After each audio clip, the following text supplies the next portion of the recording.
শুভ সকাল, শুভ সকাল সবাইকে। দেশে বিদেশে যে যারা যেখানে বসেই দেখেন না কেন, এখন শাহবাগের সামনে থেকে এই যে উৎসব, জনমত, জনগণ, মুসাফির, লেখক, কলম যোদ্ধা, সকল শ্রেণীর মানুষ অপেক্ষমান যে এখানে উপর দিয়ে মেট্রো পাস হয়ে গেল।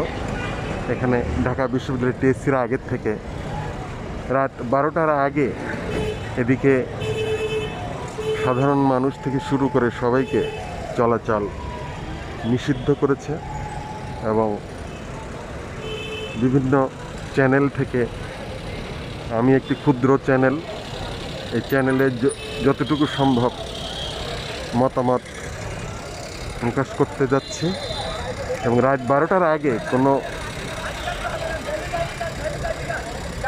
রেজাল্ট, মত প্রকাশ এবং গণনা রেজাল্টটা মনে হয় রাত 12টার আগে আমরা পাচ্ছি না।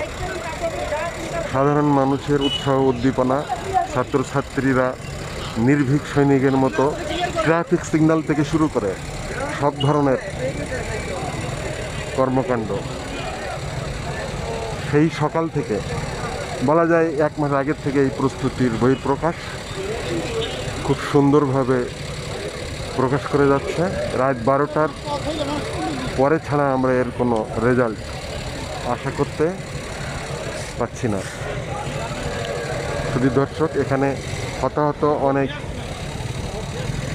নতুন স্বাধীনতার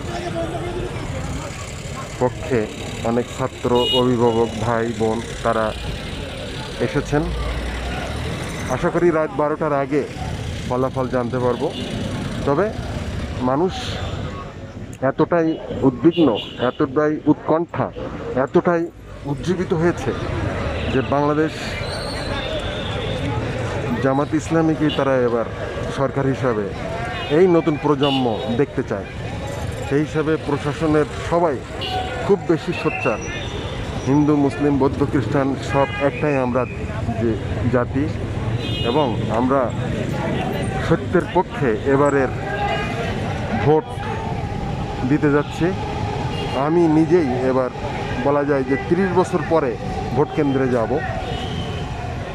আগামী জনগণের প্রতি, জনগণের কাছে সরকারের দায়িত্বে যারা থাকবেন, আমি আশা করব প্রফেসর ডক্টর ইউনূস স্যারকে যেন আমরা রাষ্ট্রপতি হিসাবে পাই। এই গুণী মানুষটি প্রতিনিয়তই দেশের বাইরে বিভিন্ন পদে দাওয়াত পেয়ে থাকেন এবং তাকে আমরা সমুচিত ঠিক যেটা পাওনা সম্মান আমরা কিন্তু দিতে শিখিনি, আমরা জানি না। সেক্ষেত্রে আমি আশা করব যে আগামীতে রাষ্ট্রপতি হিসাবে স্যারকে চাই এবং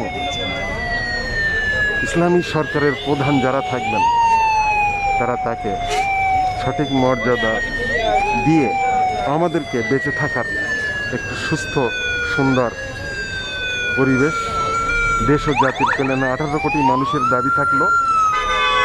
শুভ বিকেল।